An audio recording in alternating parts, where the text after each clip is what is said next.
दोस्तों, क्या आपको पता है कि आपकी जो आदतें हैं वो आपका भविष्य तय करती है। लोग अपना भविष्य निर्धारित नहीं करते, लोग अपनी आदतें निर्धारित करते हैं और उसकी जो आदतें हैं वो उसका भविष्य बन जाती है।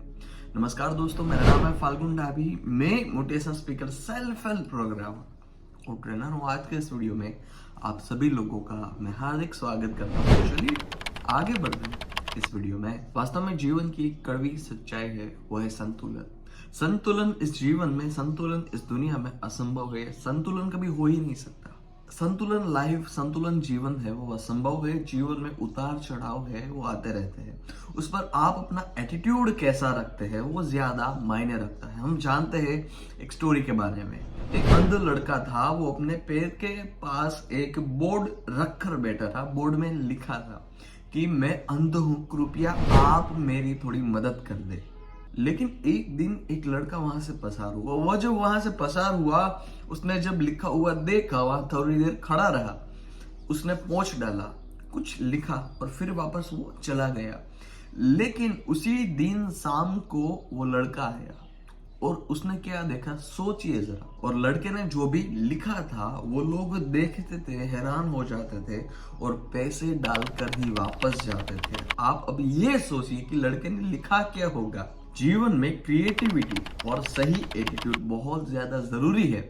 बोर्ड में पहले कुछ और लिखा था, लड़के ने पोंछ कर कुछ और लिखा।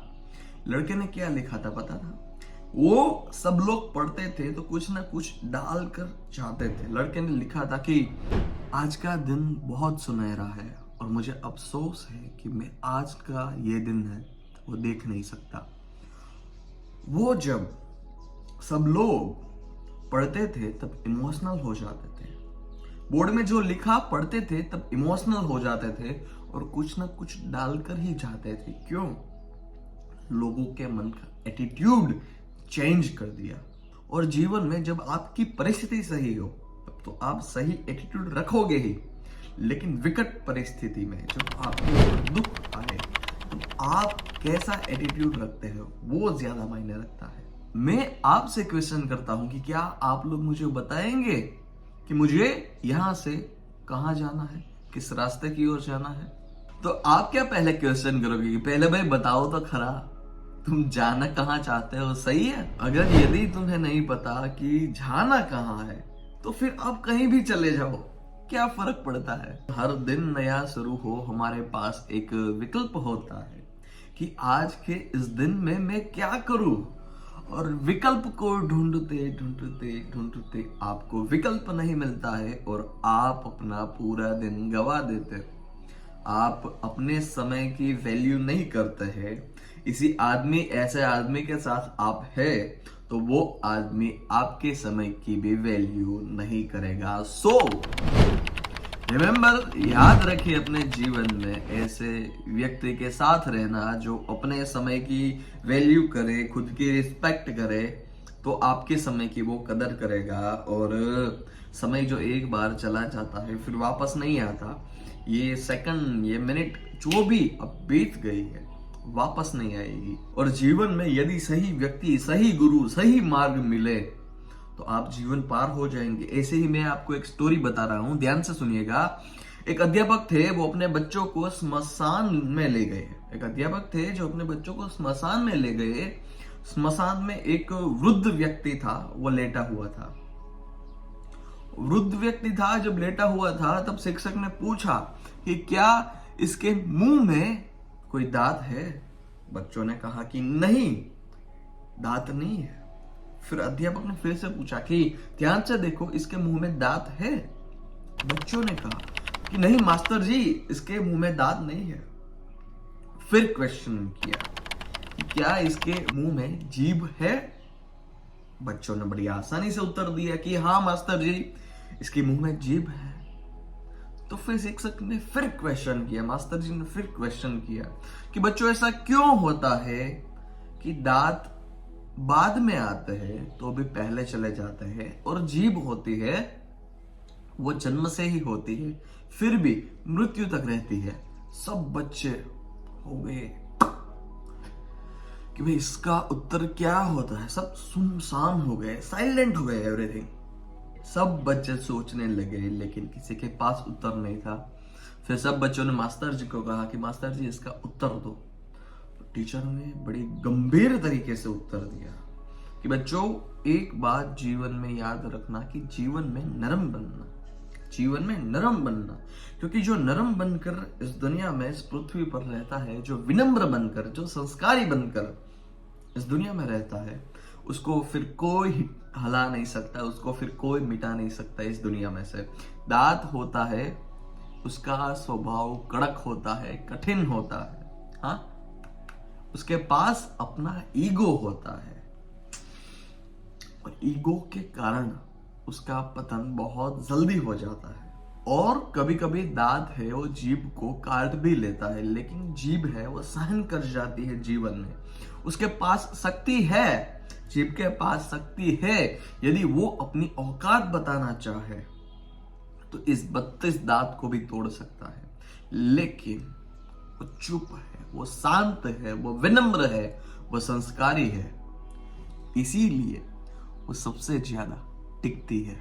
सभी चीजें जीवन में महत्व है, सभी चीजों को आप सही तरीके से करें और खास करके सही परिस्थिति में अपना एटीट्यूड सही रखें तो आप जीवन में बहुत कुछ कर सकते हैं। ऐसी ही मैं आपको एक अगली स्टोरी सुनाना चाहता हूं। ध्यान से सुनिएगा, केयरफुल, क्योंकि आपकी जितनी सोचने की क्षमता है वो पूरी क्षमता ये स्टोरी है अट्रैक्ट कर लेगी। और मुझे पता है कि आज की ये वीडियो थोड़ी लंबी हो गई है, लेकिन जिसको कुछ करना नहीं है उसके लिए ऐसे वीडियोस है नहीं। एक इंसान था जो हर रोज लकड़ी रखकर उस पे घड़े रखकर पानी भरने के लिए जाता था, लेकिन उसमें से एक घड़ा था वो टूटा हुआ था। उसमें से एक घड़ा था वो टूटा हुआ था। मालिक को भी पता था इसमें से एक घड़ा है वो टूटा हुआ है, फिर भी वो हर रोज हर दिन पानी भरने जाता था। लेकिन जब तक वो घर पर पहुंचता था पानी थोड़ा कम हो जाता था, यानी 50% पानी है बचता था एक माटले में, और दूसरा माटला है वो एकदम भरा हुआ था। लेकिन कहावत है ना कि आपके आसपास जैसे लोग हैं वो आपका एटीट्यूड, रवैया चेंज कर ही देते हैं। एक माटले ने उससे कहा, एक घड़ा था, उसने दूसरे घड़े को कहा कि तू कई काम का नहीं है, तू तो पानी भी नहीं भर पाता, घर पर आता है तो आधा पानी तो ऐसे ही बर्बाद कर देता है। वो जो आधा थोड़ा टूटा हुआ घड़ा था वो गिल्टी फील करने लगा। कहानी है, सीखिएगा, मजाक में लेने वाली बात नहीं है। वो एक दिन मालिक को कहता है कि मैं कई काम का नहीं हूं, मैं आपका आधा पानी तो ऐसे ही वेस्ट कर देता हूं, सो आप मुझे पूरी तरीके से तोड़ डालिए, वो आपके लिए बहुत सही रहेगा। लेकिन मालिक ने कहा कि तू एक चीज पर ध्यान देगा, एक चीज पर गौर करेगा कि तू जब तालाब पे से यहाँ पर आए तब कुछ ध्यान दीजिएगा। मालिक ने कहा कि तू जब तालाब पे से घर पर आए तो कुछ देखेगा, गौर करिएगा रास्ते पर। उसने देखा, उसने गौर करा, लेकिन अगले दिन फिर मालिक को कहता है कि मैं कई काम का नहीं हूं। फिर मालिक ने अगेन एक बार कहा कि तू जब आ तब रास्ते ऊपर गौर कर। फिर उसने अगले दिन ध्यान से देखा तो वो जिस रास्ते से निकल रहा था उस रास्ते पर कई सारे छोड़ थे, कई सारे फूल थे, कई का जीवन उसने दिया था। एक ही रास्ते पर कई सारे फूल थे। सो एटीट्यूड टूटा हुआ है ये नहीं सोचना, सोचना ये कि ये टूटा हुआ है, इसकी वजह से कितने सारे फूल उगे हैं। मुझे पानी भले ही 50% ही आता हो उसकी कोई परवाह नहीं, लेकिन जो पानी गिर रहा है उसकी वजह से कितनों का जीवन तैर गया है। जो आपकी बैड हैबिट है, जो आपकी कमियां है, उस पर फोकस करने से ज्यादा बेहतर है कि आपके अंदर क्या अच्छा है उस पर ज्यादा फोकस करिए। आपकी कोई गलत हैबिट है उसके बारे में बार बार बार बार बार बार सोचने की बजाय आप क्या नया क्रिएटिव कर सकते हैं उसके बारे में सोचिए। अपनी सोच बदलिए, अपना एटीट्यूड बदलिए, अपना रवैया बदलिए और अपना जीवन बदलिए, अपनी आदतें बदलिए। कोई होता है जो कुछ लिख कर लोगों का एटीट्यूड चेंज कर डालता है, कोई अपनी सोच की वजह से किसी का एटीट्यूड चेंज कर पाता है, किसी को जीवन देता है। मैं आप सभी से एक बात कहना चाहूंगा कि यदि आप अपना एटीट्यूड अपने जीवन में बदल देते हो तो आप 99.99% प्रॉब्लम ऐसे ही सॉल्व कर सकते हो। तो change your attitude, change your life. अपनी आदतें बदले, अपना जीवन बदले। आपको सफल बनना है तो आपकी आदतें बदलनी होगी, और जैसी आपकी आदतें होगी वैसा आपका जीवन होगा। तो दोस्तों बस आज के इस वीडियो में इतना ही, फिर मिलते हैं अगले वीडियो में। यदि आपने अब तक इस चैनल को सब्सक्राइब नहीं किया है तो जल्दी से जाकर सब्सक्राइब कर दीजिए, और इस चैनल को सपोर्ट की बहुत ज़्यादा ज़रूरत है। तो प्लीज़ इस चैनल को शेयर कीजिए अपने फ्रेंड के साथ, अपने मित्र के साथ, अपने परिवार के साथ। आपको ये वीडियो कैसी लगी मुझे कमेंट में ज़रूर बताना। फिर मिलते हैं अगले वीडियो में। धन्यवाद। जय हिंद, वंदे मातरम।